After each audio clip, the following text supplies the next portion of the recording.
오늘 로마서 2장 1절로 8절까지 말씀 같이 봅니다.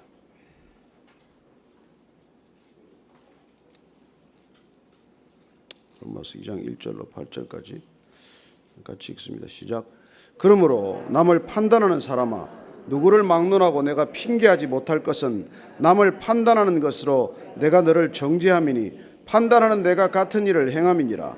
이런 일을 행하는 자에게 하나님의 심판이 진리대로 되는 줄 우리가 아노라. 이런 일을 행하는 자를 판단하고도 같은 일을 행하는 사람아, 내가 하나님의 심판을 피할 줄로 생각하느냐? 혹 내가 하나님의 인자하심이 너를 인도하여 회개하게 하심을 알지 못하여 그의 인자하심과 용납하심과 길이 참으심이 풍성함을 멸시하느냐? 다만 내 고집과 회개하지 아니한 마음을 따라 진노의 날 곧 하나님의 의로우신 심판이 나타나는 그날에 임할 진노를 내게 쌓는도다. 하나님께서 각 사람에게 그 행한 대로 보응하시되 참고 선을 행하여 영광과 존귀와 썩지 아니함을 구하는 자에게는 영생으로 하시고 오직 당을 지어 진리를 따르지 아니하고 불의를 따르는 자에게는 진노와 분노로 하시리라. 아멘. 사도 바울은 복음에 붙들린 사람입니다. 복음의 능력, 구원을 향한 하나님의 의지, 그런 것들을 너무나 절절히 깨달았기 때문에 그 자신이 온전히 변화된 삶을 살기 시작한 사람입니다. 그는 복음의 능력에 붙들린 사람입니다. 그런데 이 복음이 누구에게 필요하느냐는 것이죠. 복음은 구원받지 못한 사람들에게 물론 필요합니다. 불신자들에게 물론 필요합니다. 교회 안 다니는 사람들한테 물론 필요합니다. 그러면 교회 다니는 사람들은 어떠냐는 것이죠. 남을 판단하는 사람들은 어떤 사람들이냐? 남을 비판하는 사람들은 도대체 어떤 사람들이냐? 오늘 사도 바울은 1장에서 그야말로 법 없이 살아가는 사람들, 무법한 사람들, 불법에 치우친 사람들, 그야말로 막 사는 사람들에 대해서 하나님의 진노를 쌓는다, 심판이 임할 것이다 말하지만, 그러면 그들을 비판하는 사람, 그들을 판단하는 사람, 사사건건 그들과 자신을 비교하는 사람, 그래서 내가 마치 도덕적 우위에 있다고 착각하는 사람들, 그 사람들 한번 다시 보자, 그 얘기예요. 바울이 이런 얘기를 로마에 있는 교회에 하는 까닭은 교회가 자칫하면 사실은 그런 판단하는 자의 입장에 서기 때문입니다.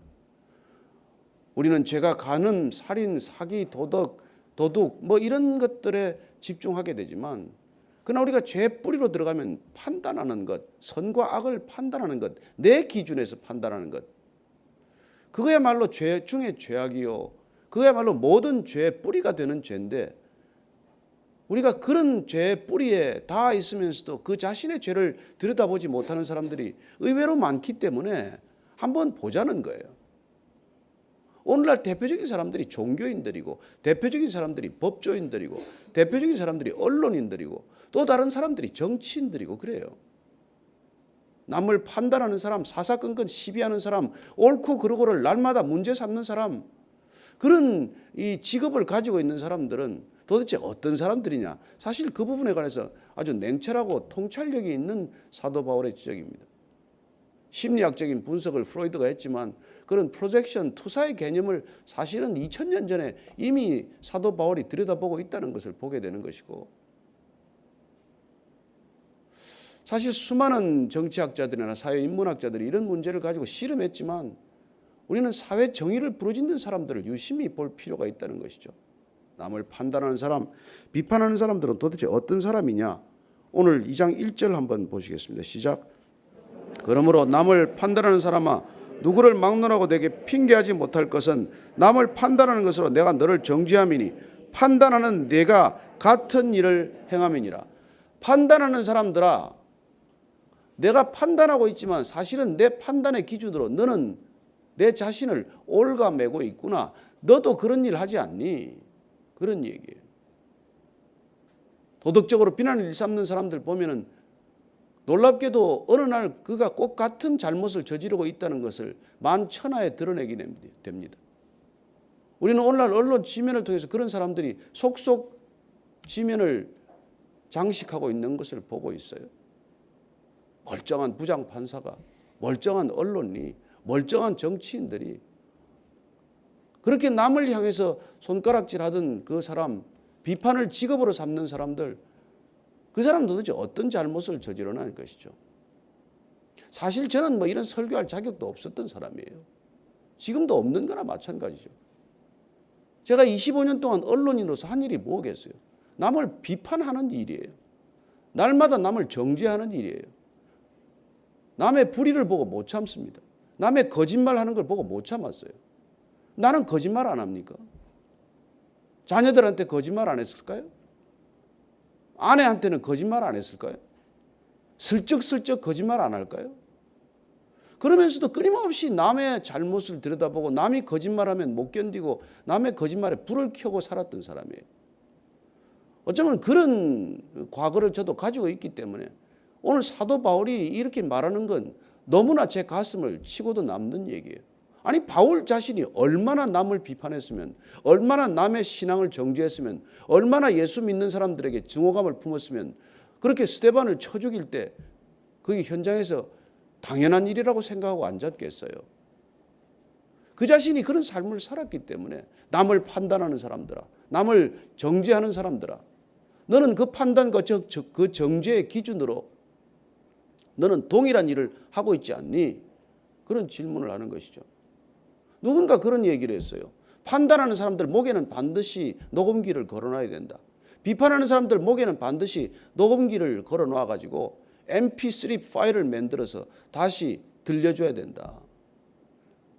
그게 너가 남을 향해서 비판하고 비난하는 것이지만 그 소리는 녹음해서 꼭 내가 들어야 할 소리다. 그런 얘기예요.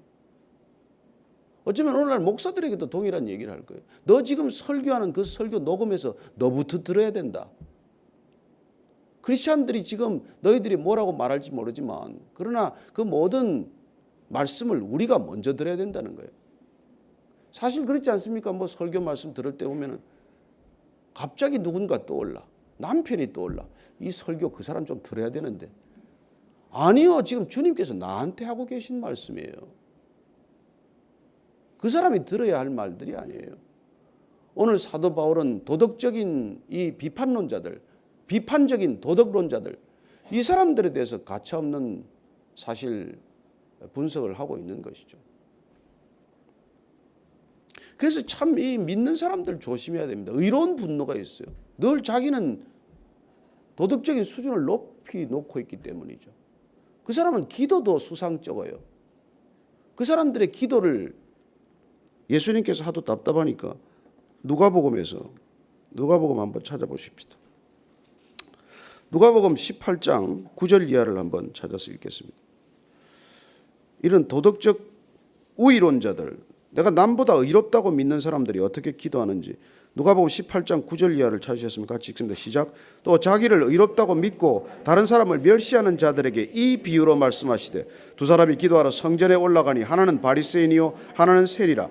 바리새인은 서서 따로 기도하여 이르되 하나님이여 나는 다른 사람들 곧 토색 불의 간음을 하는 자들과 같지 아니하고 이 세리와도 같지 아니함을 감사하나이다. 나는 일에 2번씩 금식하고 또 소득의 11조를 드리나이다 하고 세리는 멀리 서서 감히 눈을 들어 하늘을 쳐다보지도 못하고 다만 가슴을 치며 이르되 하나님이여 불쌍히 여기소서 나는 죄인이로소이다 하였느니라. 내가 너희에게 이르노니 이에 저 바리새인이 아니고 이 사람이 의롭다 하심을 받고 그의 집으로 내려갔느니라. 무릇 자기를 높이는 자는 낮아지고 자기를 낮추는 자는 높아지리라 하시니라. 좀 예수님께서 비유를 하시도 좀 부드럽게 하지 이렇게 날카로운 비유를 또 하십니까? 어떻게 바리새인하고 세리하고 같이 두고 이렇게 합니까? 세리는 유대인들이 다 경멸하고 다 꼴도 보기 싫어하는 자들을 이 반역자들 매국노 취급을 하던 사람 아닙니까? 근데 어떻게 바리새인하고 이렇게 비유를 해가지고 속을 뒤집어 놓는지 참 예수님도 말씀이 때로는 듣기가 거북스러워요, 그죠? 그런데 문제는 바리새인의 기본 이 기도의 제도가 어떠냐는 거예요. 나는 일주일에 2번 금식하고 나는 11조 내고 나는 불의를 범한 적이 없습니다. 나는 저 세리처럼 창녀처럼 살지 않게 해주셔서 감사합니다. 이런 기도를 드렸고 그냥 세리는 와서 고개도 못 들고 주님 저는 죄인입니다. 불쌍히 여겨주십시오. 이렇게 기도했는데 하나님께서 누구를 더 의롭다고 하신 줄 아느냐? 세리를 더 의롭다고 하셨느니라. 여러분 이런 얘기를 들으면 우리가 포복절도하지 않겠습니까?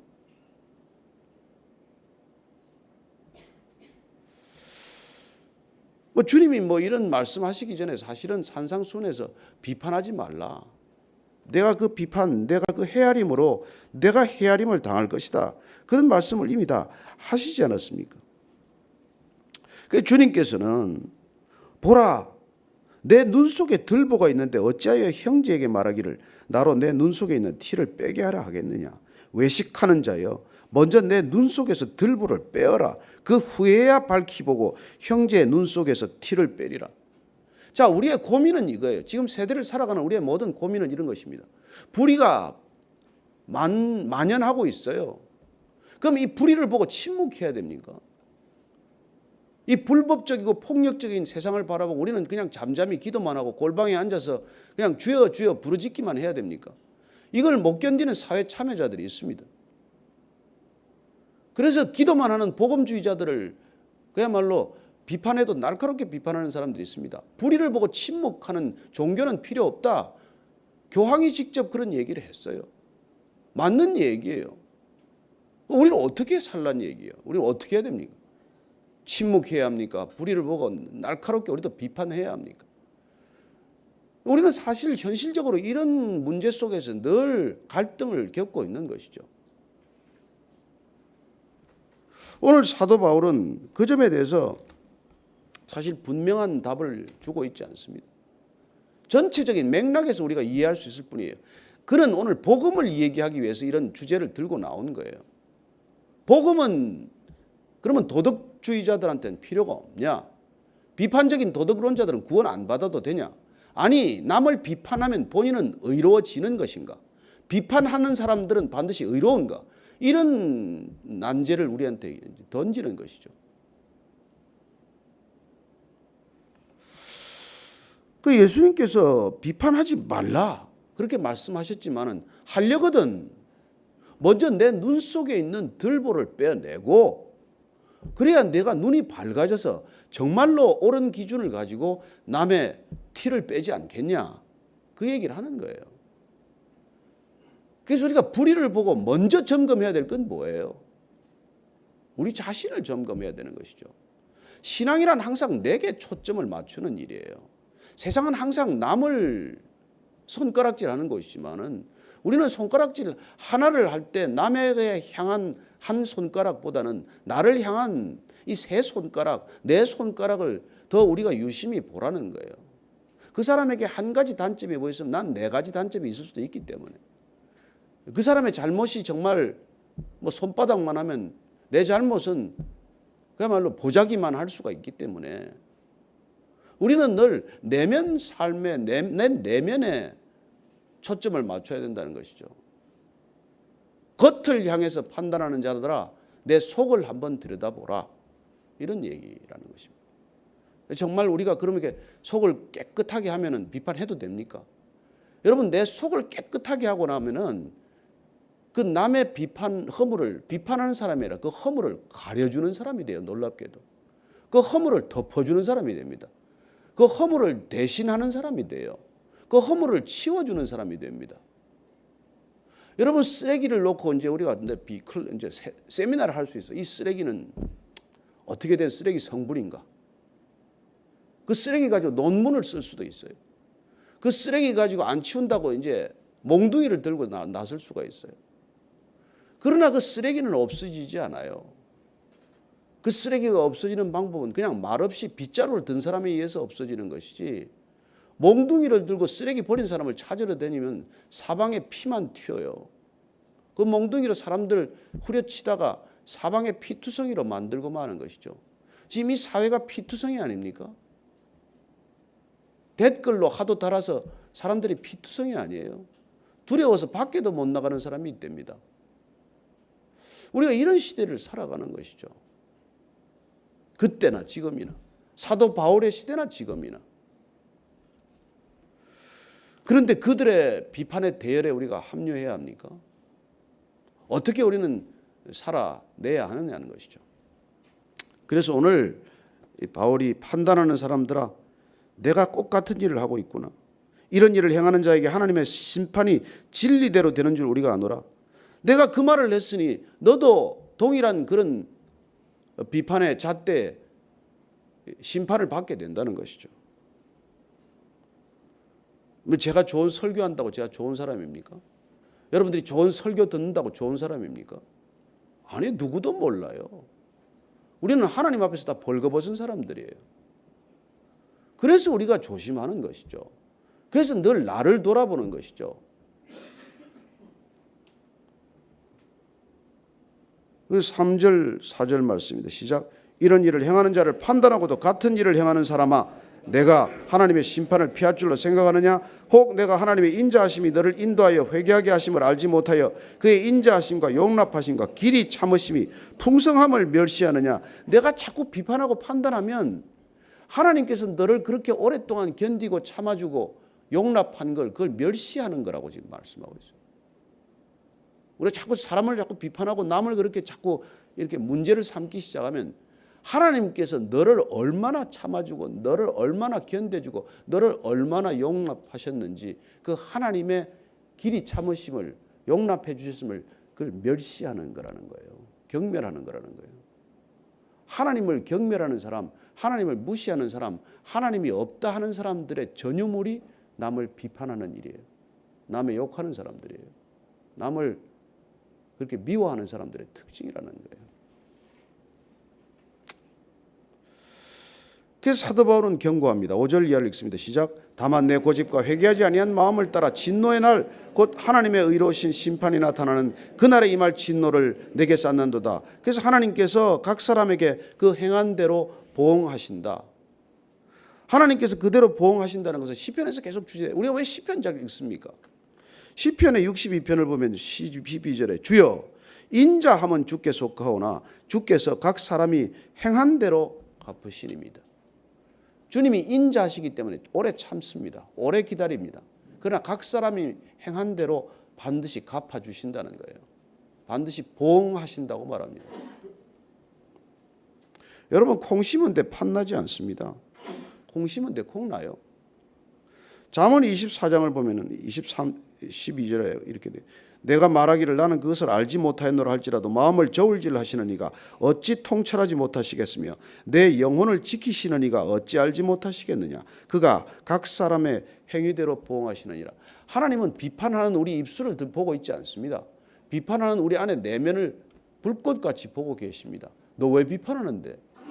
너 왜 그 사람에게 화를 내는데? 너 무엇 때문에 그 사람 욕하는데? 우리 중심을 그렇게 보고 계신다는 것이죠. 그리고 그 우리 중심에 따라서 갚아주신다고 말씀하십니다. 그래서 7절 8절 말씀입니다. 시작. 참고 선을 행하여 영광과 존귀와 썩지 아니함을 구하는 자에게는 영생으로 하시고 오직 당을 지어 진리를 따르지 아니하고 불의를 따르는 자에게는 진노와 분노로 하시리라.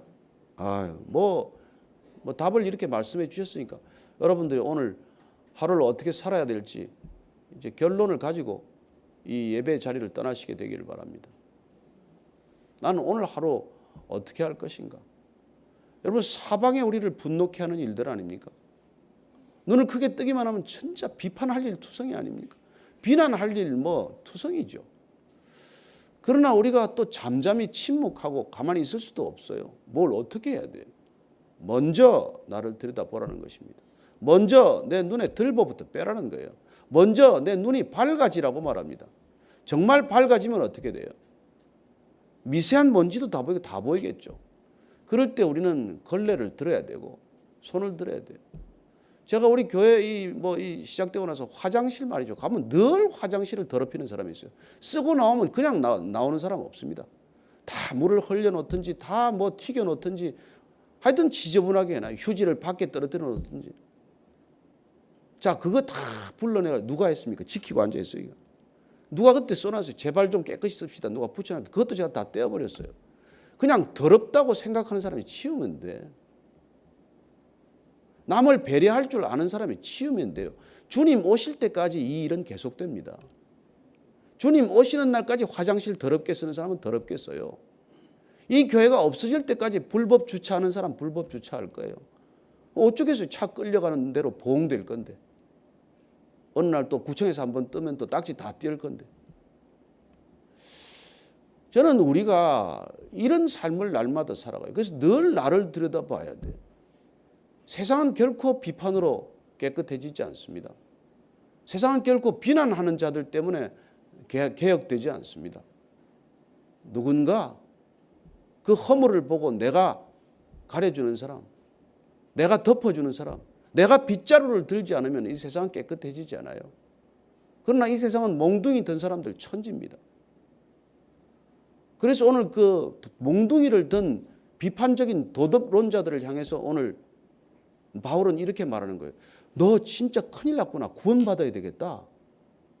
그리고 그 사람에게도 시급한 것은 구원이라고 하는 것입니다. 그 사람에게도 가장 절실한 것은 복음이라고 하는 것입니다.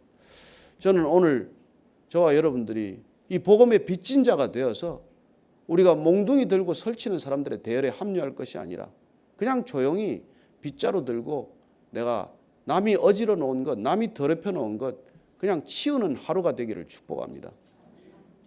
그래야 세상은 깨끗해지는 조그마한 소망이라도 갖게 되는 것이죠. 같이 기도할 때 오늘 특별히 불쌍히 여기고 기도해야 될 사람들이 종교인들입니다. 저 같은 목사들이에요. 소위 영적 지도자로 자처하는 사람들입니다. 언론인들이에요. 법조인들입니다. 정치인들입니다. 이런 사람들 여러분들이 불쌍한 마음을 품고 기도해 주시길 바랍니다. 제발 남을 비판만 하지 않게 하옵소서. 자, 같이 한번 기도하십시다. 하나님 아버지, 정말 남을 정죄하지 않게 하여 주옵소서. 비판하느라고 목청을 돋우지 않게 하여 주옵소서. 회개하느라고 목청을 돋우게 하여 주옵소서.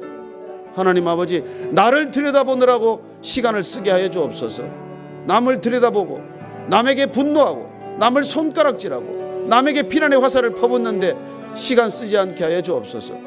하나님 아버지, 그렇습니다. 제가 죄인입니다. 제가 죄인 중에 죄인입니다. 제가 죄인 중에 괴수입니다. 제가 가장 큰 죄인입니다. 그렇게 나를 돌아보고 나를 정결케 하고 깨끗게 하는, 그래야 내가 밝히 보는, 그래서 이렇게 더러워진 세상 가운데 걸어갈 때 주님, 내 몸에 흙이 묻더라도, 내 몸에 피가 튀더라도, 내 몸에 쓰레기가 묻더라도 주님 덮어주고 가려주고 치워주는 사람들 다 되게 하여 주옵소서. 떨어주시옵소서. 하나님 아버지, 정말 이 세상 살아가면서 주님 믿음의 삶을 산다는 것이 얼마나 어려운지 주님 잘 아십니다. 그러나 오늘 비판하지 말라, 그 헤아림으로 내가 헤아림을 당할 것이라고 하였사오니 주님, 저를 또 성찰하고 또 성찰하고 들여다보고 또 들여다보고 내 안에 있는 죄악을 낱낱이 고백하고, 그리고 정말 순결해졌을 때 하나님 이 세상에 나아가서 더러움과 싸우는 존재가 아니라 그 더러움을 내가 덮어주고 쓸어주고 닦아주고 해결하는 그런 화평케 하는 자들 다 되게 하여 주옵소서. 이제는 십자가에서 그 화평을 선포하신 우리 구주 예수 그리스도의 은혜와 십자가의 화평을 따라오면 영생의 길로 맞아주시는 하나님 아버지의 아름다운 사랑과 그 사랑으로 오늘도 이 혼탁한 세상, 이 소망 없는 세상에 구원의 복음 전하기 위한 복음 전도자의 발길 인도하는 성령님의 인도하심이 오늘 말씀을 따라 오늘 하루 다시 한번 주의 백성으로 이 세상의 허물 가려주고 덮어주기로 결단한 이 자리에 고개 숙인 모든 성령의 사람들 위해 지금부터 영원까지 함께 하시기를 간절히 축원하옵나이다. 아멘.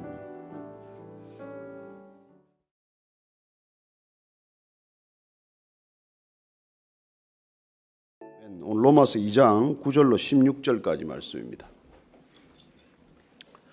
같이 한 목소리로 읽습니다. 시작.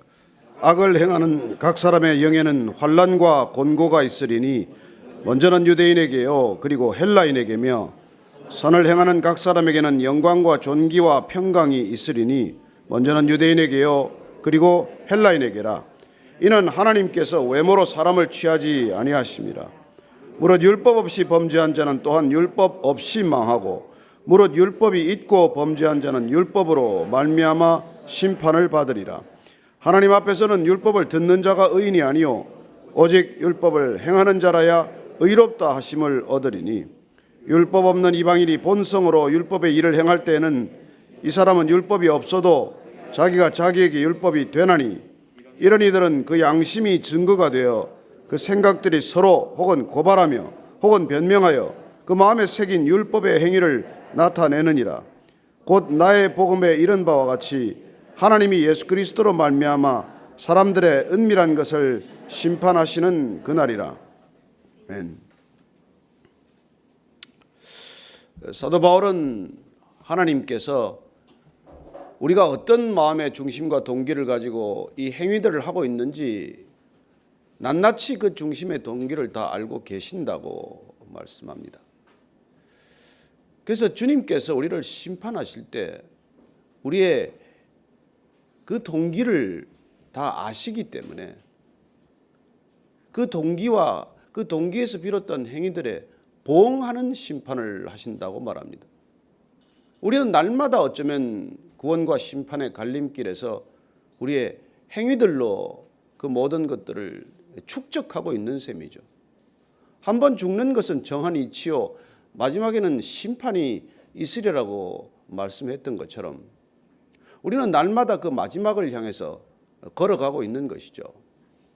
우리가 정말 까마득히 잊어버리거나 애써 그걸 잊으려고 그렇게 망각하려고 애를 쓰지 않는다면, 우리가 깨어 있다면 우리가 날마다 어떤 길을 걷고 있는지 우리가 왜 모르겠어요. 저는 여러분들이 날마다 걷고 있는 이 한 걸음 한 걸음이 이게 영생의 걸음이 될 것인지 사망의 걸음이 될 것인지 그걸 우리는 날마다 분별하면서 가야 한다는 것입니다. 정신없이 달려가다가 와보니까 이게 아니네. 여러분, 이렇게 살아가는 세상 속에서 그냥 떠내려가서는 안 된다는 것이죠.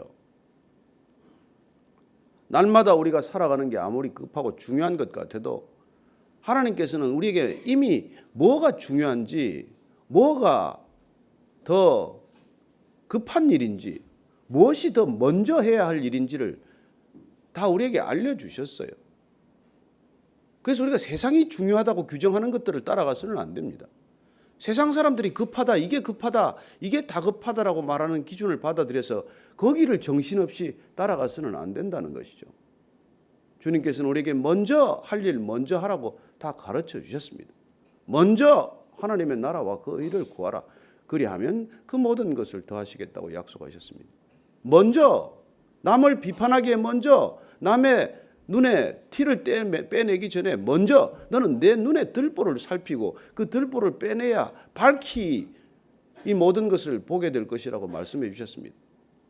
우리는 예배 드리는 게 너무 중요하고 교회 다니는 게 너무 중요하고 내 믿음 지키는 게 너무 중요할지 모르겠지만 하나님께서는 먼저 가서 너는 형제와 화해하고 와라. 먼저 형제하고 화해하는 일이 우리는 그게 나중에 해도 되는 일이라고 생각하고 예배를 잘 드리면 된다고 생각했는데 하나님께서는 아니요, 이게 먼저가 아니라 네가 내 가까이 있는 형제들과 이웃들과 화평케 지내고 화목하고 그렇게 오는 것이 먼저다. 그러니 너가 예물 가지고 이 예배 자리에 나오는 것보다 그게 먼저라고 생각하지 않는 사람들에게 주님께서는 다 그 우선순위, 분명한 삶의 중요도를 말씀해 주셨다는 것입니다.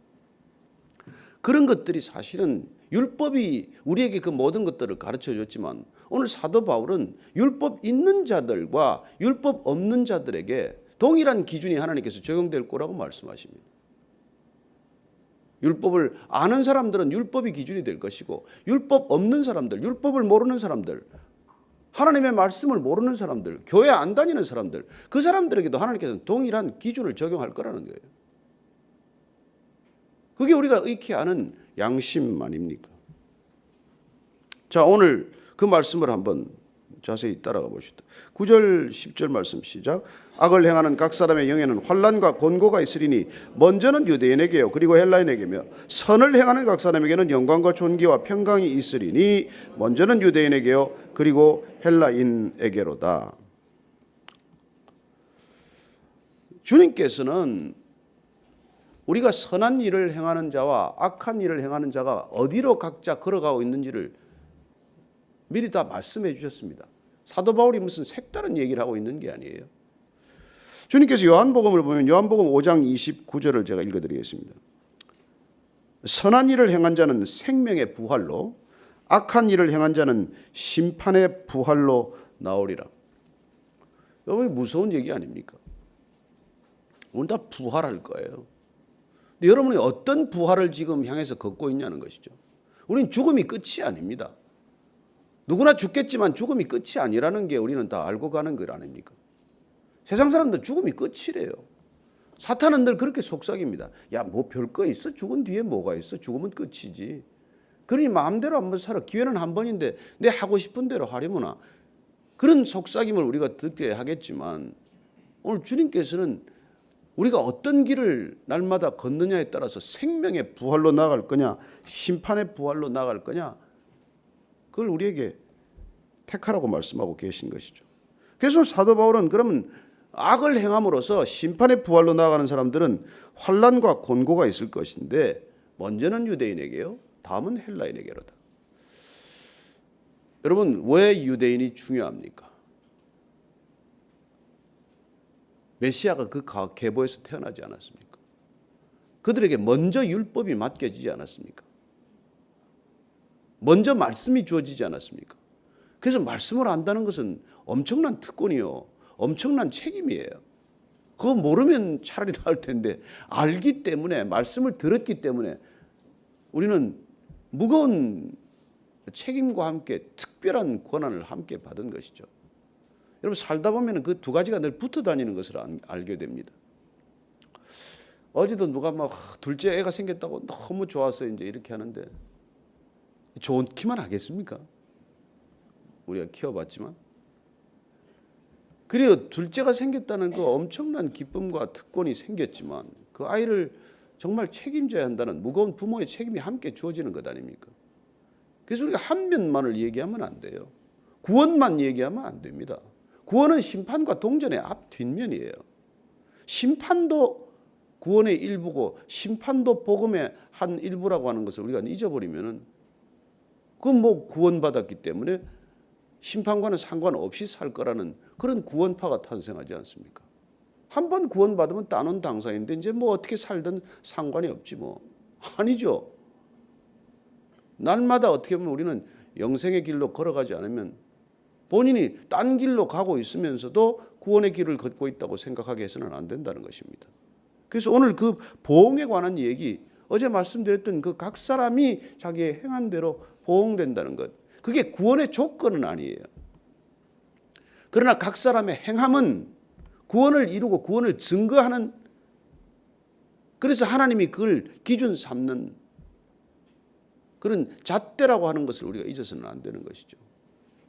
우리가 선행을 해서 구원받는 건 아니지만 그러나 그 구원을 제대로 지키고 있냐 없냐, 구원의 길을 가고 있냐 가고 있지 않냐, 이건 우리가 행위로 드러나지 않습니까? 그래서 그 행위로 보응한다라고 지금 말하고 있는 것이죠.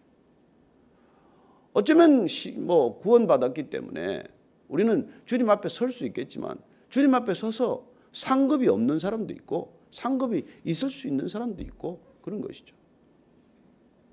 어떤 목사님 뭐 너무나 본인은 잘 사는 줄 알았는데 그런 얘기 듣지 않았습니까? 사모님이 밤에 화들짝 놀라서 깨가지고 여보 큰일 났어. 내가 주님 만났더니 당신 주님 앞에서 아무 상급이 없대. 왜 그러는데 왜?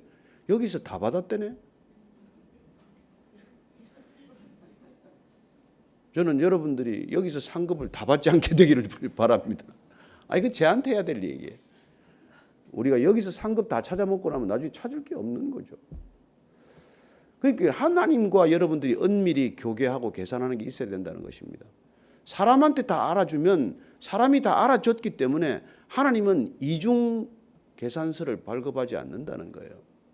왜 신앙은 자꾸 은밀한 부분을 말합니까? 왜 신앙은 우리 마음속에 있는 것들을 자꾸 얘기를 해요? 자꾸 사람들한테 드러내려고 하지 말라는 게 뭡니까? 왜 오른손이 한 일을 왼손이 모르게 하라고 말합니까? 왜 하나님과의 그런 비밀스러운 관계를 하나님께서 자꾸 원하십니까? 우리가 자꾸 사람들을 의식하고 사람들에게 평가받고 사람들한테 인정받기만을 갈망한다 해서 한다면은, 그래서 사람들이 알아주고 인정하고 평가해주고 칭찬해주고 그렇게 끝나버린다면 하나님이 더 할 게 뭐 있어요? 뭐 할 게 있는데. 저는 여러분들이 정말 하나님을 의식하고 하나님께서 여러분들에게 정말 사람들이 모르는 은밀한 영수증을 발급하고 계실 거라는 것을 믿으시기 바랍니다. 그게 우리 신앙의 본질이에요. 세상 사람들은 보이는 게 전부 아닙니까? 우리는 보이지 않는 게 전부예요. 이 보이는 건 잠깐이에요. 이건 있어도 좋고 없어도 좋아요. 이건 있고 없고가 본질이 아니니까. 선을 행하는 각 사람에게는 영광과 존귀와 평강이 있을 거라고 말합니다. 저는 여러분들이 날마다 선을 행할 때 이미 날마다 영광과 존귀와 평강이 우리에게 임하고 있다는 것을 믿고 갈 수 있게 되기를 바랍니다. 하나님께서 외모로 사람을 취하지 아니하십니다. 하나님은 늘 우리의 외모보다는 우리의 중심, 우리의 겉보다는 우리의 속, 우리의 안. 그래서 여러분들이 하나님을 자꾸 알아간다. 나는 신앙이 점점 성숙해간다. 그건 무슨 뜻이에요? 점점 내 안을 들여다본다예요. 점점 사람들을 바라보던 시선을 거두어서 나를 점점 바라본다. 이게 신앙인의 길이에요. 그리고 점점 내 안에 있는 죄에 민감해진다. 사람들의 죄에 민감한 것보다도 훨씬 내 죄에 민감해지기 때문에 문제의 발달이 나한테 있다는 것까지 이르게 되고, 그래서 우리가 한때 어느 캐톨릭에서 그 얘기 구호를 가지고 한해 내 이렇게 얘기를 했지만, 그래서 내 탓이요 운동만 하다가 끝나버리면 안 되고, 모든 문제가 나로부터 비롯되었다. 여기까지 이르르는 게 우리 신앙에 눈 뜨는 것 아닙니까? 성숙이란 무엇입니까? 문제를 밖에서, 문제의 원인을 밖에서 찾는 게 아니라 나한테서 찾는 거란 말이에요. 왜 저 사람이 저런 말을 하나? 왜 하나님은 이런 상황을 나한테 허락하나? 왜 이 시점에 나한테 고난을 주시나? 왜 나한테는 재물을 거두어 가셨나? 나는 왜 이런 모진 남편을 만나게 하셨나? 여러분, 사람 만드느라고 다 주신 거예요. 그런 남편 안 만나면 절대로 안 깨지니까. 그런 아내를 안 만나면 절대로 사람이 안 되니까. 그런 자녀들 때문에 속을 안 썩이면 절대로 부모가 안 되니까. 하나님께서 실수가 없습니다. 저는 여러분들이 하나님이 주신 건 최선이라는 걸 항상 믿으십시오. 왜 이런 사람을 주셨습니까? 당신이니까 주었지. 저런 사람 데려가고 이런 사람 데려왔으면 좋겠습니다. 그 사람 데려다 놓으면 그 사람도 망치고 나도 망쳐요. 웃지 마세요.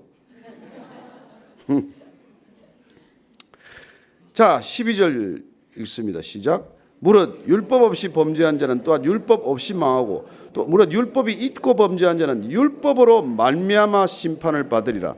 자, 하나님 앞에서 누구나 죄인이라는 말을 하기 위해서 이렇게 표현하는 것이지만, 오늘 보면은 율법 없이 범죄한 자가 있고 율법 가지고 범죄한 자가 있다는 거예요. 말씀을 모르고 죄짓고 사는 사람하고 말씀을 알고 죄짓고 사는 사람이 있다는 거예요. 누가 더 나쁩니까? 누가 더 나쁩니까?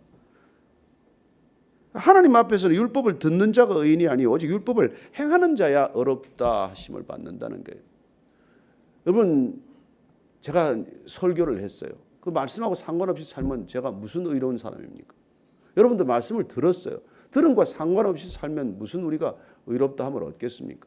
그래서 율법을 듣고 안 듣고가 중요하지만 그 율법대로 사느냐 안 사느냐, 율법을 행하느냐 행하지 않느냐 더 중요한 것이죠. 그래서 우리가 말씀을 아는 것, 말씀을 읽는 것, 말씀을 암송하는 것, 말씀을 묵상하는 것 다 중요하고 좋아요. 그러나 그게 내 삶의 일부가 되지 않으면, 그렇게 살아내지 않으면 그건 그 때문에 심판을 받는다면, 심판을 받는다면.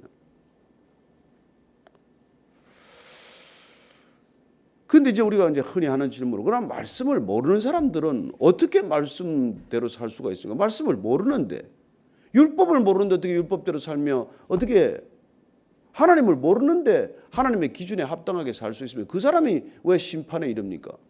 왜 예수님 오시기 전에 이 땅에 살았던 사람들이 다 지옥 간다고 말합니까? 복음이 전해지지 않은 땅에 있는 사람들은 다 지옥 갑니까? 그런 질문을 이제 우리가 흔히 받지 않습니까?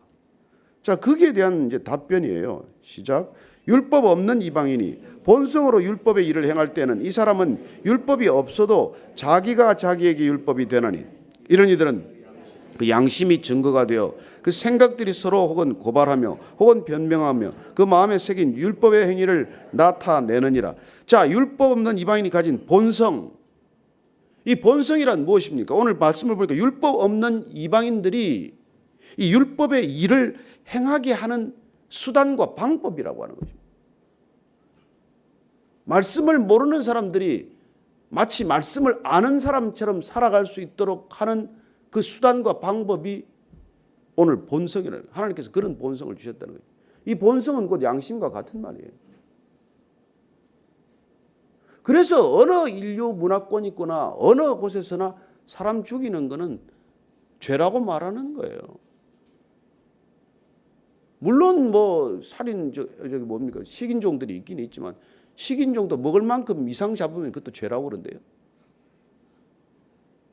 왜 우리가 죄의식이 있냐는 말이에요. 왜 죄책감이 있냐는 것입니다. 그리고 그게 우리 하나님께서 우리에게 주신 본성이라는 거예요. 그게 있기 때문에 서로 율법을 모른다고 하더라도 성경이 없다고 하더라도 하나님께서는 그 율법은 없지만 성경은 비록 주어지지 않았지만 그러나 하나님의 뜻을 알고 분별하고 살아갈 수 있도록 하는 본성을 주셨기 때문에 그게 그 사람에게는 심판과 구원의 방도가 된다는 것입니다. 그래서 우리가 이 본문을 좀 깊이 묵상해 보면 여러분들 마음에는 말이죠. 우리 마음에는 두 가지가 충돌해요. 그건 뭐냐면 우리의 생각과 우리의 양심이 충돌하는 것이죠. 우리는 말씀이 있으니까 말씀을 기준으로 해서 충돌하지만은 말씀이 없더라도 우리의 양심과 우리의 생각은 자주 충돌을 빚는 것을 경험하지 않습니까? 뭐 모태 신앙이냐 잘 모를지 몰라도 개종한 사람들은 이 얘기가 얼마나 얼핏 들어오겠습니까? 저는 제가 하나님 모를 때 예수님 모를 때도 기도를 했어요.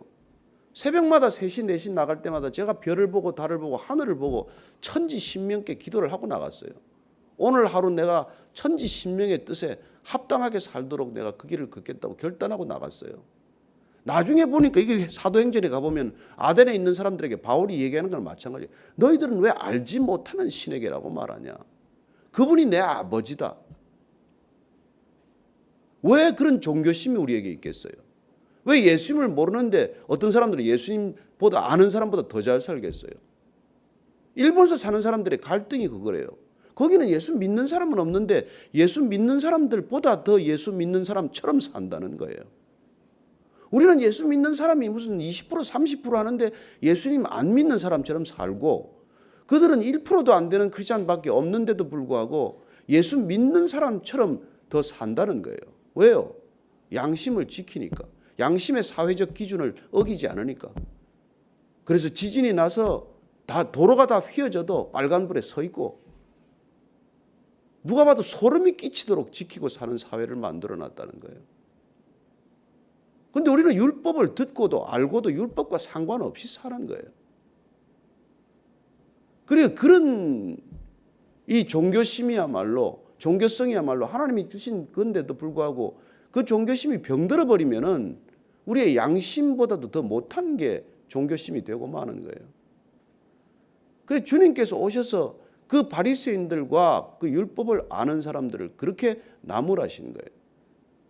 그 율법이 선한 양심의 기능도 못하고 어떻게 보면 더욱 더 자기를 드러내는 수단으로 삼고 그 사람들이 구제를 안 했어요. 금식을 안 했어요. 기도를 안 했어요. 남다른 기도를 하고 남다른 금식을 하고 남다른 구제를 했음에도 불구하고 유독 예수님의 야단을 많이 맞은 까닭은 그게 양심만도 못한 기능을 하고 있다는 것을 주님께서 깨우쳐 주시는 거란 말이에요.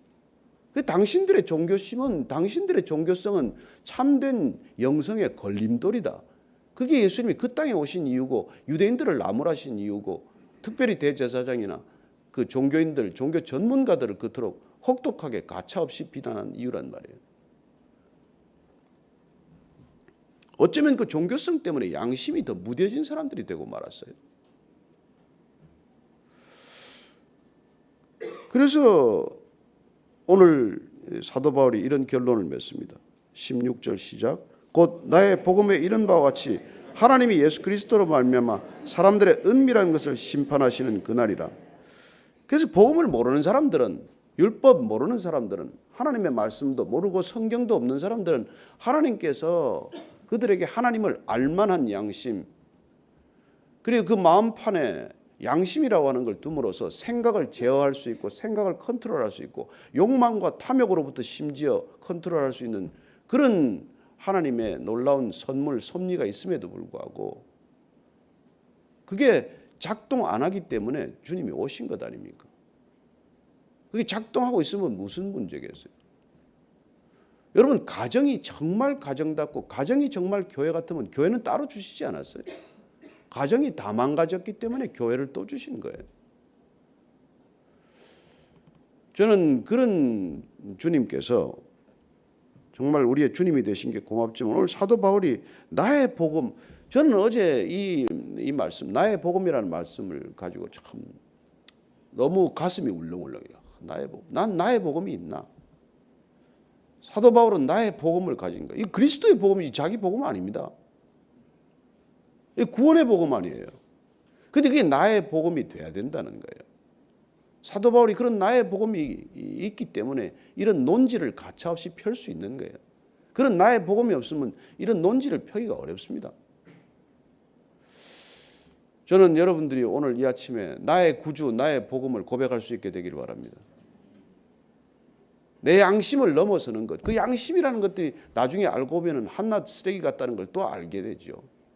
그 하나님의 기준, 투명한 기준, 햇볕 안에 끌고 나갔더니 그것도 다 덕지덕지 정말 땜질한 거란 걸 우리가 알지만 그랬을 때 우리는 그 인간의 양심조차도 얼마나 병들었고 얼마나 추악해졌는지를 우리가 깨닫기 때문에 우리는 하나님 앞에 의인은 없으되 단 한 사람도 없다는 그런 고백에까지 이르게 되지만 그러나 어쨌건 우리는 이 복음이 갖지 않으면 이 나의 구원에 대한 복음, 그 복음에 대한 열정과 확신이 없으면 우리는 다른 일반인들과 다를 바가 없어요. 베드로가 그렇게 말합니다. 우리 베드로전서 3장 15절 16절 말씀. 15절, 16절, 17절까지 합니다. 베드로전서 3장 15절 이하 읽겠습니다. 시작. 너희 마음에 그리스도를 주로 삼아 거룩하게 하고 너희 속에 있는 소망에 관한 이유를 묻는 자에게는 대답할 것을 항상 준비하되 온유와 두려움으로 하고 선한 양심을 가지라. 이는 그리스도 안에 있는 너희의 선행을 욕하는 자들로 그 비방하는 일에 부끄러움을 당하게 하려 함이라. 선을 행함으로 고난받는 것이 하나님의 뜻일진데 악을 행함으로 고난받는 것보다 나으리라. 양심 가지고 사는 사람들 고난받습니다. 복음 가지고 사는 사람들도 고난받아요. 그러나 우리의 선행을 욕하는 자들로 비방하는 일에 부끄러움을 당하게 하기 위해서는 우리가 복음을 살아내야 되고 그 복음을 사는 일과 선한 양심을 따라 사는 일이 둘이 아니에요. 둘이 아닙니다. 그리고 선을 행함으로 고난받는 것이 하나님의 뜻이라고 말해요. 하나님의 뜻 알고 싶으십니까? 요새 고난받는 일이 있으세요? 그러면 하나님 뜻대로 살고 계신 거예요. 여러분들이 정말. 그런데 그러면 악을 행하면 뭐 편합니까? 악을 행하면 더 고난받을걸요? 그리고는 결국 심판의 부활로 나갈걸요? 저는 사도 바울이 이렇게 그 로마의 초신자들한테, 새신자들한테 이 복음의 비밀과 그리고 율법을 우리가 가지는 특권에 대해서 그리고 어떻게 우리 신앙을 지켜야 할 것인지에 대해서 차근차근 이렇게 풀어가는 것을 들음으로써 우리 신앙 전체가 한번 점검하기를 원하고 새로워지기를 축복합니다. 한번 곰곰이 들여보고 그리고 우리가 믿지 않는 사람들에 대한 생각을 바꿔야 돼요. 그리고 우리가 믿지 않았을 때를 기억해야 합니다. 우리가 선한 양심으로 살았다고 생각했던 그 양심은 어떤 것이었으며 오늘날 그 양심대로 살면 그리스도인보다 낫다고 주장하는 사람들에게 우리는 어떻게 온유와 겸손으로 대답할 것이며 우리가 그렇게 말할 수 있는 건 왜? 나의 구주, 나의 복음이 나에게 있기 때문에 우리는 그런 얘기들을 담대하게 할 수 있는 것이죠. 저는 여러분들이 그런 고백을 할 수 있기를 바랍니다. 나의 복음이 있습니다. 나의 복음이 있는 사람은 여러분 흔들리지 않습니다.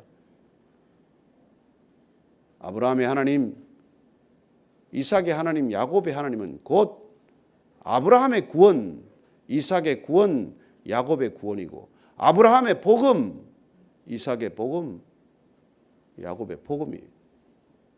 그러나 무슨 상관이에요? 나의 복음이 되지 않으면. 그들의 구원이 무슨 상관이에요? 나의 구원이 되지 않으면. 우리의 구원이 자녀들과 무슨 상관이 있어요? 자녀들이 그 복음을 갖지 않으면. 여러분 뭘 물려주시겠습니까? 뭘 자녀들에게 주시겠어요? 복음 이외에 줄 것 없습니다. 성령 충만밖에 기도할 거 없습니다. 오늘 두 가지 놓고 다시 한번 기도하는 아침 되기를 바랍니다. 같이 기도하겠습니다. 하나님 아버지, 정말 나의 구주요 나의 복음이요, 이 담대한 믿음의 선포가 오늘도 나의 입술을 통해 주님 누군가에게 흘러가게 하옵시고 누군가에게 새로운 생명의 도전이 되게 하여 주옵소서. 하나님, 정말 만나는 사람에게 나의 복음이 증거되게 하여 주옵소서. 땅끝까지 이르러 내 증인되라고 하셨나온데 나의 복음이 없다면 어디 가서 무슨 증인이 되겠습니까? 주님, 우리 각자에게 복음에 대한 더 큰 믿음 주어주시고 그 복음에 대한 살아있는 생명 허락하여 주옵소서. 하나님 아버지, 감사합니다.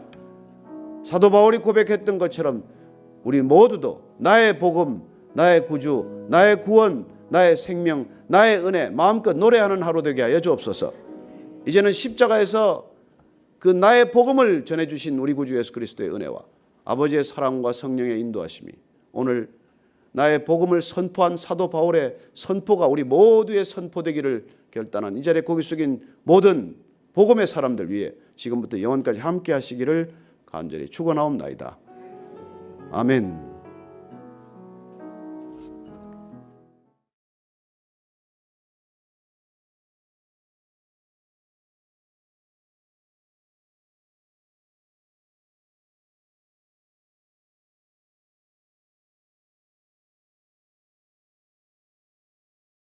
오늘 로마서 2장 17절로 29절까지 말씀입니다.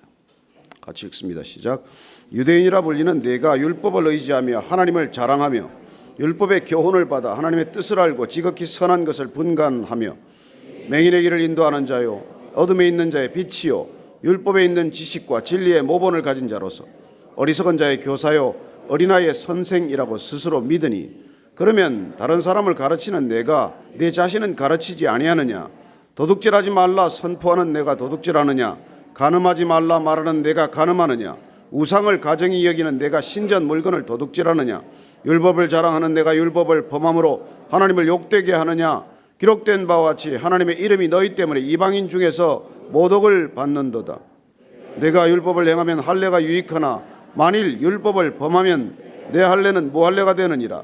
그런즉 무할례자가 율법의 규례를 지키면 그 무할례를 할례와 같이 여길 것이 아니냐. 또한 본래 무할례자가 율법을 온전히 지키면 율법 조문과 할례를 가지고 율법을 범하는 너를 정죄하지 아니하겠느냐. 무릇 표면적 유대인의 유대인이 아니요 표면적 유신의 할례가 아니니라. 오직 이면적 유대인이 유대인이며 할례는 마음에 할지니 영에 있고 율법 조문에 있지 아니한 것이라. 그 칭찬이 사람에게서가 아니요 다만 하나님에게서니라. 아멘. 사도 바울은 하나님 없이 살아가는 사람들의 삶의 실상 모습을 낱낱이 고발하듯 그 죄상을 열거하듯 우리에게 보여줬습니다. 도대체 하나님을 거부하고 살아가는 사람들의 모습은 어떠냐는 것을 일목요연하게 보여준 것이죠. 그렇다면 그런 사람들을 비판하는 그런 비판적인 도덕주의자들은 어떠냐는 것이죠. 나는 법 없어도 산다. 나처럼만 살아봐라. 그렇게 사는 사람들은 실상 어떠냐는 것입니다. 오늘 또 한 가지 우리에게 그 실상을 낱낱이 드러내 보여주는 사람들은 바로 종교인들입니다. 종교 전문가들이죠. 유대인들 아닙니까? 이 세상에 유대인들처럼 종교적인 사람들 없습니다. 어쩌면 4,000년 동안 그렇게 변함없이 살 수 있습니까? 얼마나 그렇게 놀라운 믿음을 가지고 있습니까? 근데 뭐가 문제입니까? 세상에 어느 나라 민족이 그렇게 4,000년간 동일한 복장으로 동일한 토라를 가지고 동일한 믿음을 그렇게 지켜낼 수가 있습니까? 그런데 그 종교심, 그 종교성, 그 놀라운 그 자세가 어떤 것이냐에 대해서 오늘 다시 사도 바울이 마치 펼쳐 보여주듯이 보여주는 것이죠. 유대인들이 죄 아닙니다. 유대인들 잘못이 아니에요. 이 유대인들을 사도 요한은 요한계시록에서 너희들이 자칭 유대인이라고 하나 너희들은 사탄의 회다라고 말합니다. 어쩌면 유대인들에게 그렇게 말할 수 있습니까?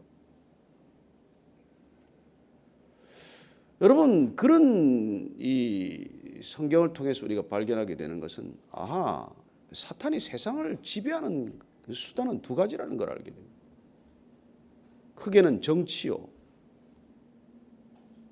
또 다른 하나는 종교라고 하는 것입니다. 예수님께서 이 땅에 오셔서 가장 종교적인 백성들 틈에서 그 종교성이 가진 해악을 낱낱이 드러내 보여주신 것입니다. 그래서 가장 종교적인 사람들을 가장 덜 종교적인 사람들과 빗대어서 누가 더 의롭냐라고 우리에게 말씀해 주신 것이죠. 그분은 사마리아인의 비유를 통해서 누가 내 이웃이냐를 우리에게 질문하셨고, 세리와 바리새인의 기도를 들어서 누가 더 의로운 기도를 하느냐고 우리에게 질문하셨습니다.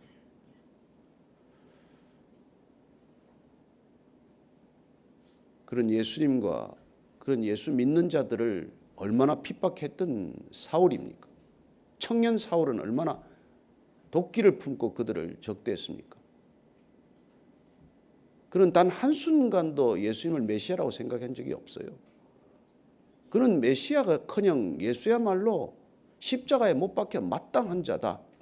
하나님을 참칭해도 저렇게 참칭할 수는 없다. 크리스찬들이란 하나님을 모독해도 저렇게 모독할 수는 없는 자들이다. 그런 불꽃 같은 믿음을 가졌던 사람이에요. 그랬던 그가 예수님을 만나보니, 예수님을 알고 보니, 예수님을 따르다 보니 그는 다시 유대인들에 대한 그야말로 하나님의 메시지를 전해야겠다고 생각한 것이죠. 목숨 걸고 믿는 사람들한테 메시지를 전하려면 목숨 걸어야 됩니다.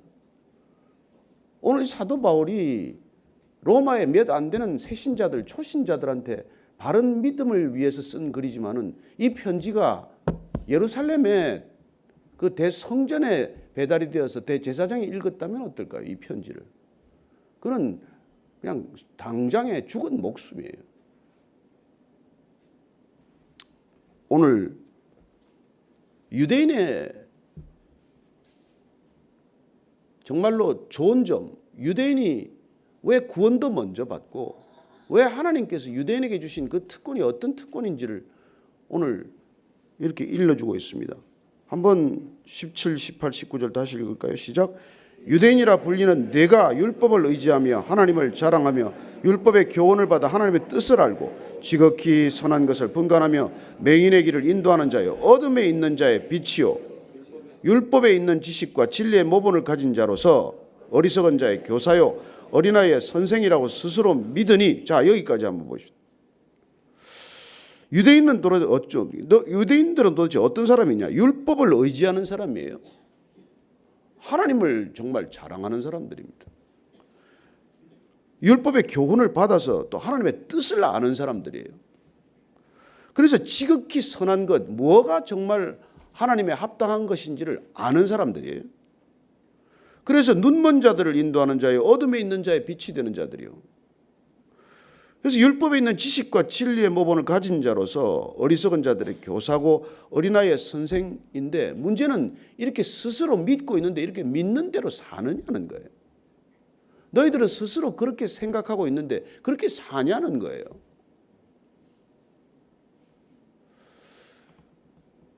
그러면 사도 바울이 예수 그리스도를 만났기 때문에, 알았기 때문에 하나님을 새로 발견하신 겁니까? 구약의 하나님은 예수님과 다릅니까?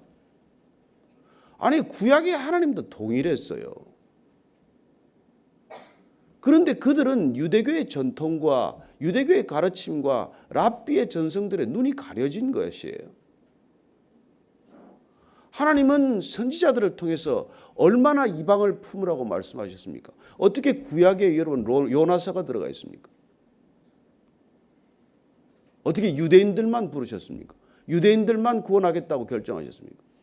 먼저는 유대인에게요. 먼저 유대인을 구원한 까닭은 그 구원의 진리와 구원의 복음과 구원의 메시지가 이방에 열방에 전해지도록 하기 위한 것이지 그들만의 전유물로 준 게 아니지 않습니까?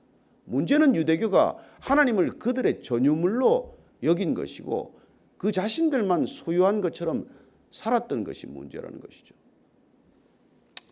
보면은 제가 읽어드리겠습니다. 이사야 선지자를 통해서 하나님께서 이렇게 말씀하십니다.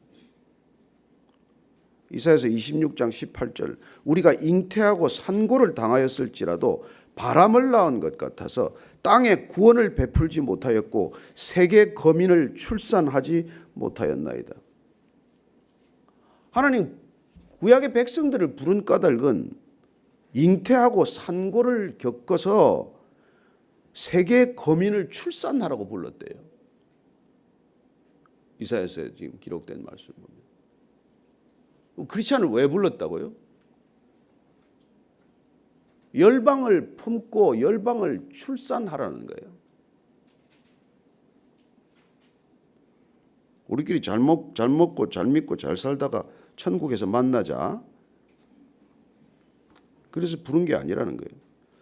에스겔 선지자를 통해서도 동일한 말씀을 하세요. 얼마나 주님께서 그렇게 살지 못하는 이 이스라엘 백성들에게 분노하셨는지 에스겔서 5장 14절 15절을 읽어드릴게요.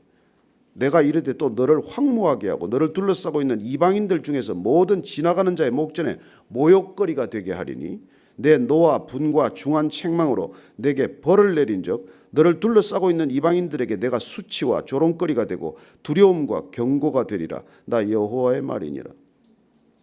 세계 거민을 출산하지 못하고 너희들끼리 모여서 똘똘 뭉쳐가지고 너희들끼리 그렇게 너희들만의 천국을 만들고 살면 내가 이방의 수치거리가 되고 조롱거리가 되겠다는 거예요.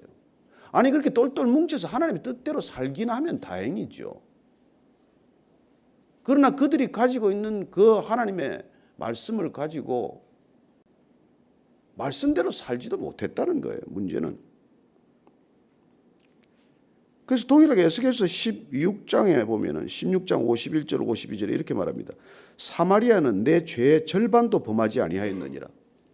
여러분 유대인들 사마리아인들을 사람 취급도 하지 않았던 거예요. 개 취급했던 사람들입니다. 그런데 지금 주님께서 사마리아는 내 죄의 절반도 범하지 아니하였느니라. 유대인들을 향해서 말씀하시는 거예요.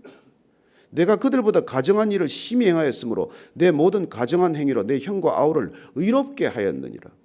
내가 내 형과 아우를 유리하게 판단하였은즉 너도 내 수치를 담당할지니라. 내가 그들보다 더욱 가증한 죄를 범함으로 그들이 너보다 의롭게 되었나니 내가 내 형과 아우를 의롭게 하였은즉 너는 놀라며 내 수치를 담당할지어다. 여러분 어떻게 유대인들한테 이렇게 말씀하실 수 있습니까? 사마리아 사람들이 너들보다 죄 지은 게 반도 안 된다고 말씀하십니다. 그럼 예수님께서는 그렇게 말씀 안 하셨습니까? 예수님은 다르게 말씀하셨습니까? 마태복음 11장 24절을 우리가 잘 아는 말. 내가 너희에게 이르노니 심판날에 소돔 땅이 너보다 견디기 쉬우리라. 유대인들을 향해서 하는 얘기예요. 너희들 사는 걸 보니까 심판날에 소돔과 고모라가 차라리 이스라엘이나 예루살렘보다 견디기가 낫다는 거예요. 가장 종교적으로 살아가는 백성들을 향해서 이렇게 말씀하시는 주님의 음성을 우리가 듣지 않으면은 우리도 동일하게 살게 될 거예요.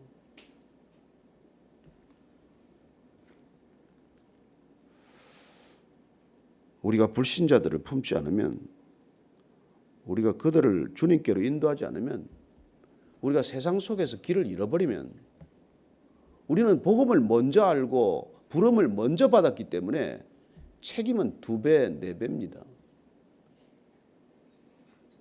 복음을 맡은 건 큰 축복이지만 어마어마한 책임이에요. 우리가 아침마다 모여서 아침마다 예배드리면서 그냥 우리의 크고 작은 고주할 미주할 우리 속에서 안 풀리는 일들, 얽혀있는 일들, 뭐 좀 힘든 일들 그거 풀어달라고 여기 와서 지금 뭐 그것도 필요하죠. 어릴 때는. 어린애들이 자기밖에 모르니까 뭐 내가 뭐 과자가 없어도 부모한테 달려오고 노트가 찢어져도 부모한테 달려오고 뭐 학교 선생님한테 야단을 맞아도 달려오고 하겠지만,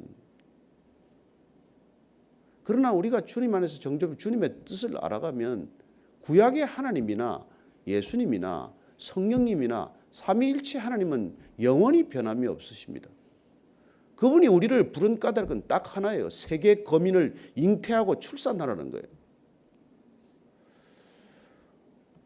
우리가 뭐 흩어지겠다는 게 뭐 그냥 우리 멋있게 하여튼 한국 교회도 좀 멋있는 교회가 나와야 된다. 그래서 흩어지자는 게 아니에요. 우리가 전도하지 않으면, 우리가 저들을 주님께로 인도하지 않으면 우리는 정말 주님의 마음을 얼마나 아프게 하겠어요. 그래서 너희들이 그렇게 자랑하는데 문제는 그렇게 스스로 믿고서 너희들은 뭐 맹인의 길을 인도하고 어둠에 있는 자의 빛이 되고 율법에 있는 지식과 진리를 알고 뭐 어리석은 자의 교사가 되고 어린아이의 선생이라고 스스로 믿고 있지만, 그러면 다른 사람을 가르치는 내가 내 자신은 가르치지 아니하느냐? 도둑질하지 말라 선포하는 내가 도둑질하느냐? 간음하지 말라 말하는 내가 간음하느냐? 우상을 가정히 여기는 내가 신전 물건을 도둑질하느냐? 율법을 자랑하는 내가 율법을 범함으로 하나님을 욕되게 하느냐? 기록된 바와 같이 하나님의 이름이 너희 때문에 이방인 중에서 모독을 받는도다. 여러분, 하나님의 이름은 하나님을 모르는 사람들 때문에 하나님의 이름이 모독받지 않습니다. 어떻게 불신자들 때문에 하나님의 이름이 모욕을 받겠어요? 다 믿는 사람들 때문에 하나님의 이름이 모독당한다고 말씀하는 것이죠. 저는 이 시대가 동일하게 그리스도인들 때문에 예수님이 전해지지 않는다는 것을 우리가 잘 압니다. 교회 때문에 천국에 나와야 할 사람들이 못 나온다는 것 잘 압니다. 그래서 우리는 교회 오라고 할 수 없는 사람들이 되고 말았어요. 그래서 우리가 교회 되지 않으면 대책이 없어요. 저와 여러분들이 정말 주님의 사람이 되어서 주님의 사람을 정말 다가가고 그들을 부르고 그들을 주님께로 인도하는, 이건 말고 다른 생각할 시간이 없어요. 겨를이 그렇게 많지 않습니다. 우리 개인적으로 인생의 시간도 그렇게 많지 않지만 이 시대 자체가 여러분 시간이 많지 않아요.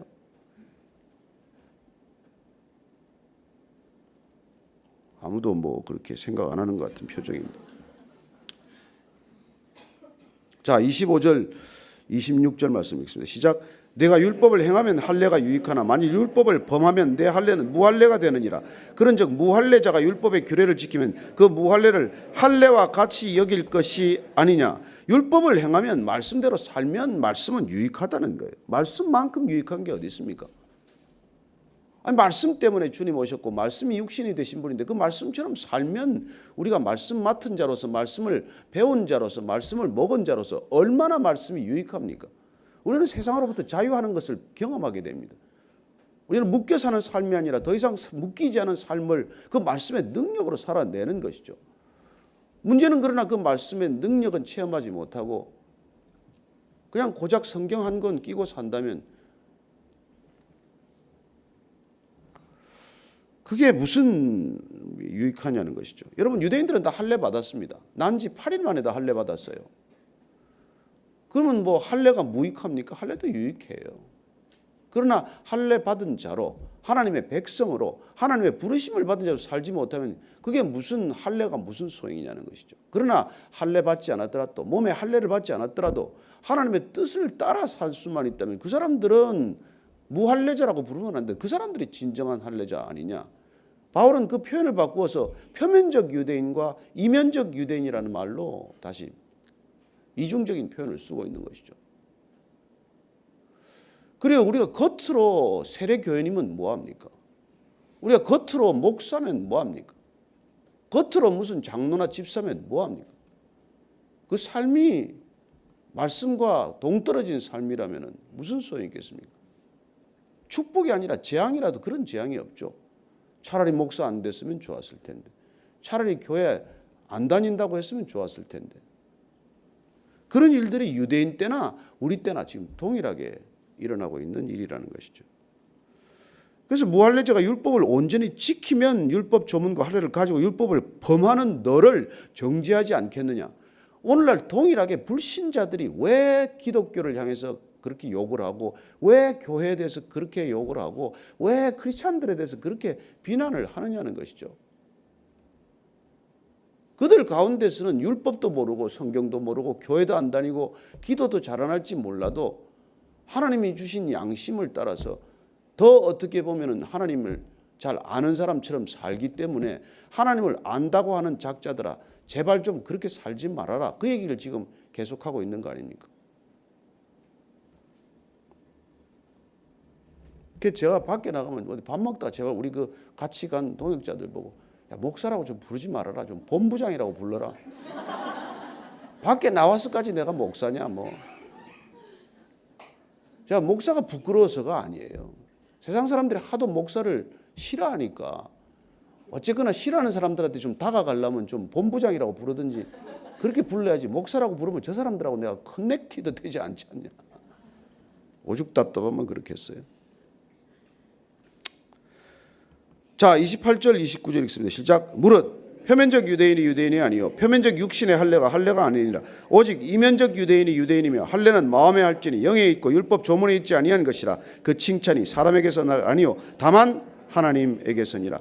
그 이면적 유대인, 표면적 유대인의 말도 마찬가지로 할례자, 무할례자와 마찬가지로 할례를 안 받았더라도 할례 받은 사람처럼 사는 사람들은 할례를 받고도 할례 받지 않은 사람처럼 사는 사람들을 반드시 비난하고 정죄할 수밖에 없듯이, 우리 또한 교회도 안 나가고 그리스도인이라고 스스로 칭하지도 않고 세례도 안 받았고 하나님한테 성경도 제대로 안 읽었을지라도 인간의 도리를 다하고 성숙한 인격을 가지고 사는 사람들이 미숙한 그리스도인들을 향해서 너희들은 도대체 뭘 믿고 사니? 너희들이 믿는 예수님은 도대체 어떤 분이니? 그렇게 말하지 않겠느냐? 그러면 누가 진정 그리스도인이냐?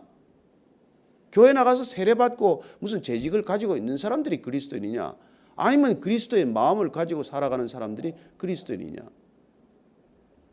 저는 옛날에 우리 소천하신 한 목사님이 허준을 보면서 허준을 보면 그리스도가 보인다, 이 얘기를 반드시 저는 기억하고 있습니다. 허준을 보면 그리스도가 보인다는 거예요. 이 시대도 여러분 사람들 보면 그리스도가 보이는 사람들이 있지 않습니까? 교회를 나가서 그렇습니까? 아니죠. 물론 교회를 나가면 그리스도인이 될 확률은 훨씬 많아요.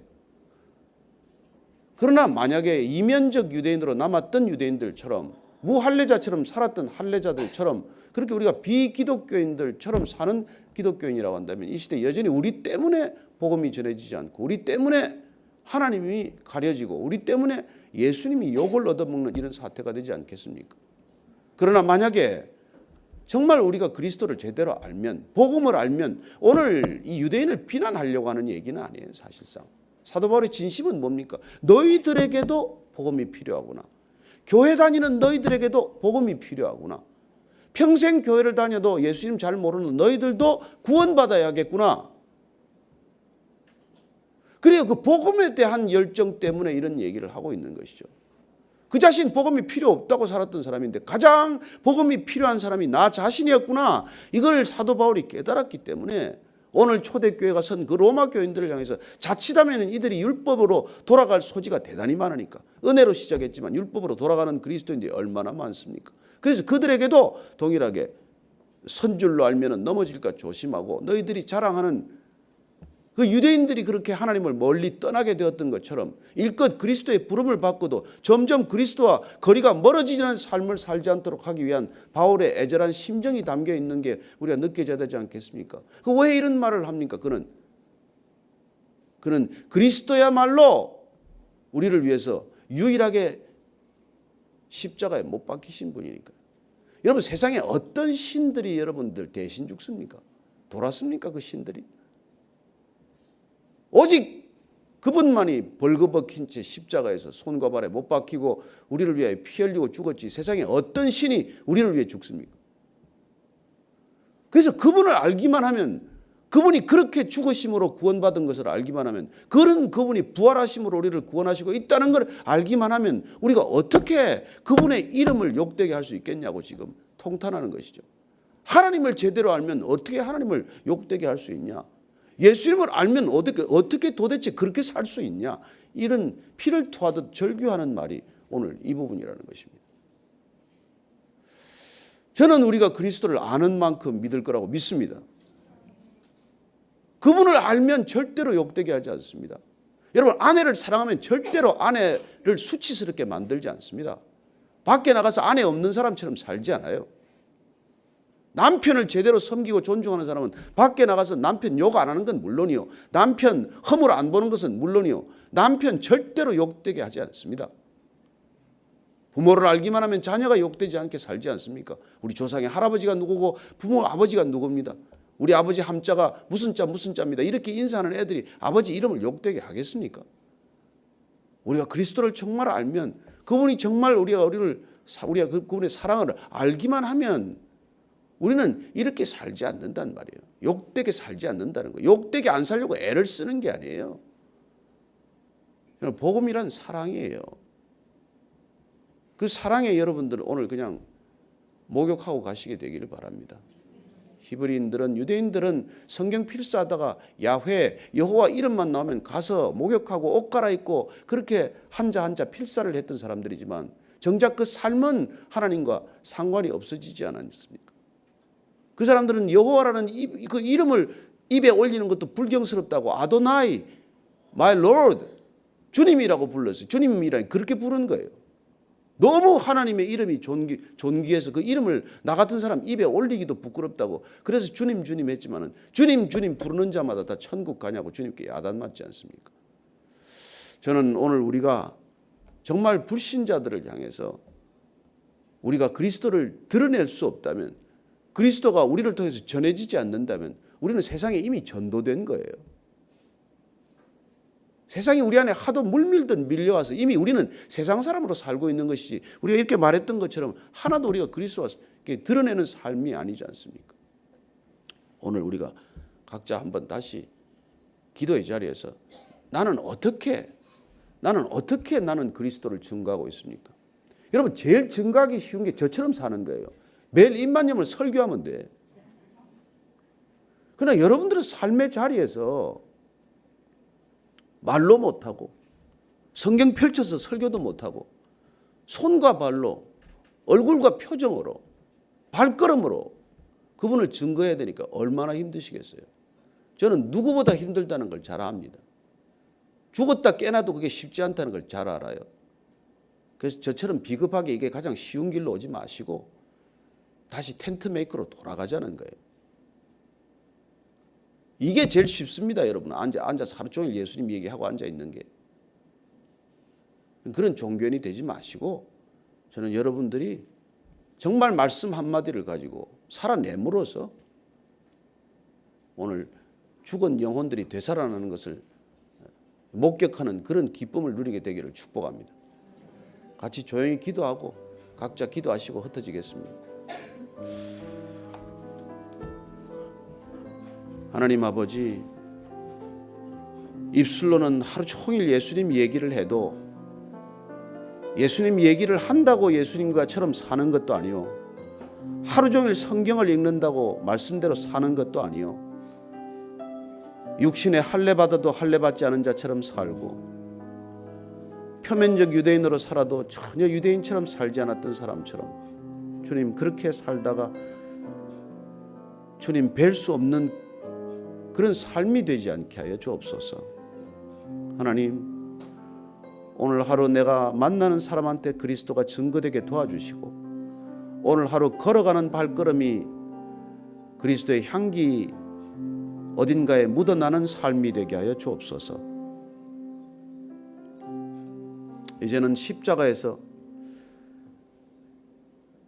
그 생명을 부어주심으로 우리가 날마다 죽어가는 삶이 아니라 영원한 생명으로 발돋움하도록 우리를 인도하신 우리 주 예수 그리스도의 은혜와 아버지의 사랑과 성령의 인도하심이 오늘 사도 바울이 목에 피를 토하듯 그렇게 표면적 유대인이 아니요, 할례자가 아니요, 마음의 할례를 받고 이면적 유대인이라도 하나님 뜻에 합당하게 살기를 결단하라, 복음의 능력에 붙들린 바 되라고 그렇게 부르짖음을 듣고 우리가 그 말씀대로 살기로 결단한 이 자리에 고개 숙인 모든 마음에 할례 받은 사람들 위해 지금부터 영원까지 함께 하시기를 간절히 축원하옵나이다.